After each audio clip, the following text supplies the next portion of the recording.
Okay, shh. Well, it's not a movie camera. It can be. One of them is a movie camera. That's wonderful. Mine is a movie camera too. Well, he's not That is saying a wonderful anything. picture. Well, we're Got it. pretending, okay? On silent, what is it, silent film? Are we ready? Silent Are movie? you going to read the Brokeback? Nobody's business but ours. Adam, I'm just going to let you take that.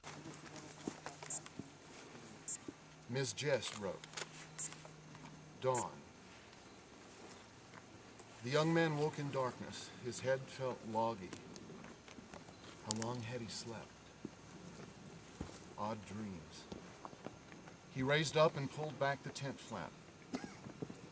Puzzled, the fire was burning high and bright. But he was alone, had been for a long time. The night seemed like it would never end. He puzzled at the fire for a moment and lay back down. He knew he was waiting, but couldn't remember what for. But not important. He drifted back to sleep. Alma Jr. sat by her father's side. Ennis had collapsed the week before. His health had faded quickly this last 6 months. Too old for work on ranches, he had lived with her and her family. Junior knew that her father was dying. She could hear her husband talking outside, but right now she was alone with Ennis. Occasionally the faded eyes would open, and he appeared to be looking for something or someone. But he didn't speak. She reached down and pulled her bag out from under the chair. Now, while they were alone, she had to do one last thing. Whether he couldn't talk or wouldn't. Carefully, gently, she pulled from the bag 2 old shirts. One denim, the other light plaid.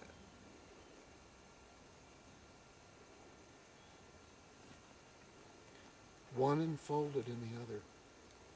Her father's eyes caught them, and she saw tears gathering in them. She laid the shirts gently on the bed and moved her father's hand to lay on them. It's okay, Daddy. You go to him. I love you.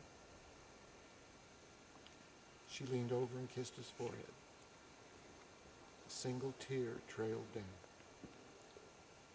Faded eyes closed.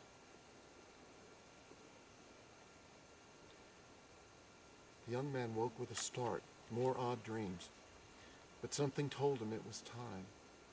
His long night was ending. He got up and went to the fire, sitting there sipping from a bottle that never seemed to empty. Vaguely wondering where the sheep were, not really caring. Curious, he watched the mountain. The night had lasted so long, he had forgotten how big it was. He longed to go up, but knew somehow he must not. Had to wait.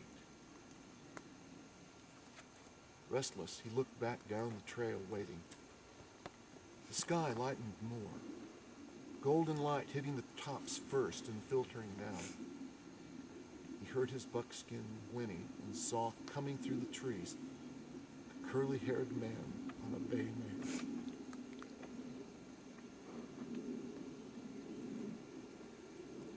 Jack smiled with relief. Leaving the fire, he mounted his horse, and together, wordless, they rode back to Brokeback Mountain in the bright golden